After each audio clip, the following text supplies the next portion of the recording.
Donald Trump didn't win the 2024 election, and according to investigative reporter Greg Palast, he didn't even come close.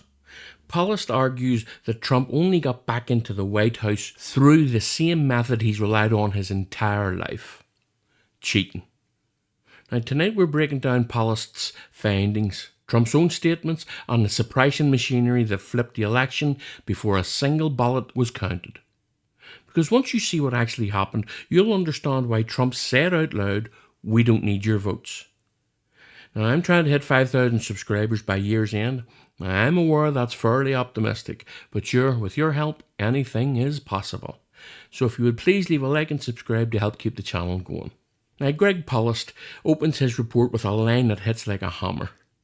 Trump lost the vote, but suppression won the election. Now, let that sink in. Palast isn't guessing. He's not speculating. He spent 20 years uncovering voter purges, ballot disqualifications, and database tricks that erase legitimate votes before they ever reach a counting machine. And in 2024, he says the formula wasn't complicated.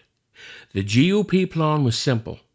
Don't win more votes, just stop the other side from voting.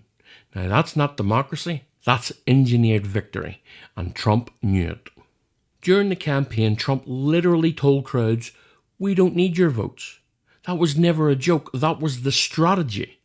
Because if suppression does the job, votes don't matter. Palast explains that voter registration systems, verification portals, and ballot access sites mysteriously failed in multiple swing states, always in the same communities.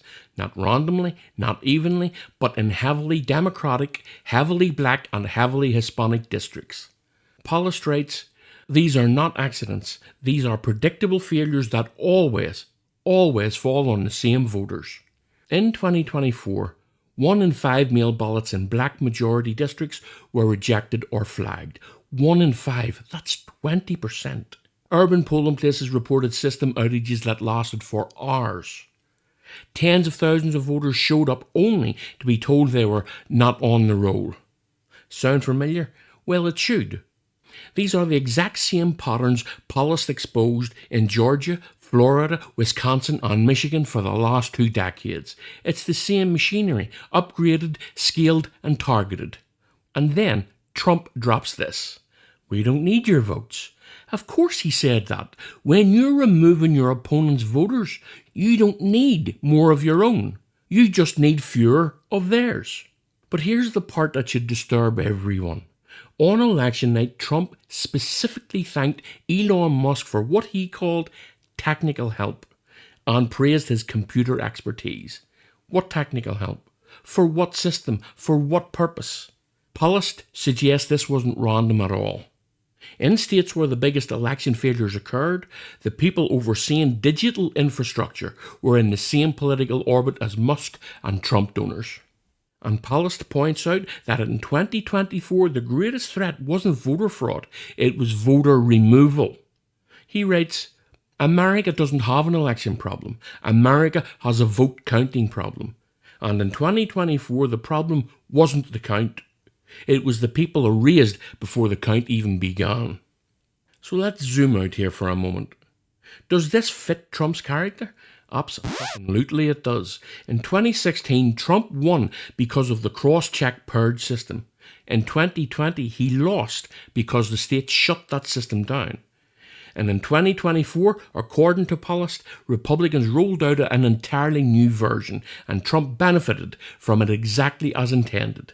And Trump has said it himself many times: "If we counted all the votes, I would never win anything." That wasn't self-deprecation, that was honesty. Palast concludes his investigation with this devastating line: "Suppression is not a flaw of the American system, it is the system." And in 2024 he says Trump did not win. He was installed by the machinery built to suppress votes. That is a terrifying sentence, and it fits every pattern we've seen from Trump for 20 years.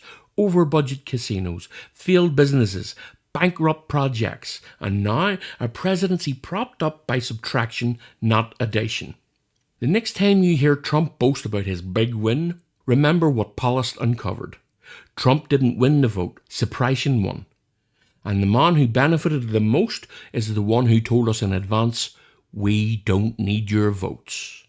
He meant it. Now, if you want a full breakdown of the suppression mechanisms Palast identifies, the databases, the purges, the digital failures, click on one of these videos for more, hit like and subscribe, and let me know in the comments. Part 2 is on its way. I'll see you in the next one.